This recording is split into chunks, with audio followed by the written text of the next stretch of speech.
Because this is my first time ever in second-year offense, and I think this year's the receivers, they're going to be really good, the tight ends and the running backs, and I actually know like where to go with the ball now and stuff. I've learned a lot. It's my third year, so in our offense, it's more based on freedom, what's like pretty much open based on coverage. They can run a certain route, and I got to pretty much have to know where they're going to be, and like just little stuff like that. I mean, he's been growing, since he's been here. Last year he was only a sophomore.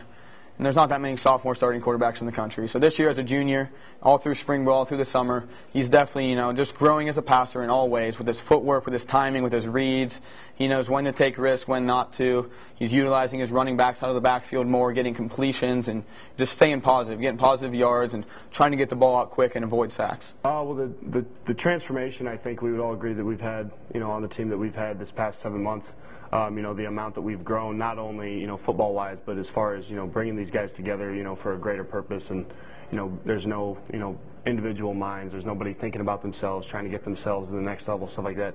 We're focused on one thing, and that's getting that ring. I mean, we can't do much football, in the summer, but we've been doing our best with 7-on-7s, and we have a great receiving crew, 2 of the best tight ends in the country. And we're just trying to utilize all our weapons. Our running game was amazing with Rex and Amir and Taylor running the ball, and we know that. And our offensive line is very physical, but we know that to be one of the best offenses in the country, we have to be more 50-50. We're just as happy as long as we're getting first downs and touchdowns. We're just as happy. But me and Kyler, I'm blessed to get to play next to a guy like that.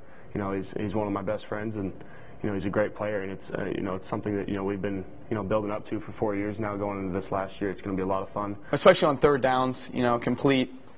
Complete passes to keep our long drives going and take the will out of people's defenses.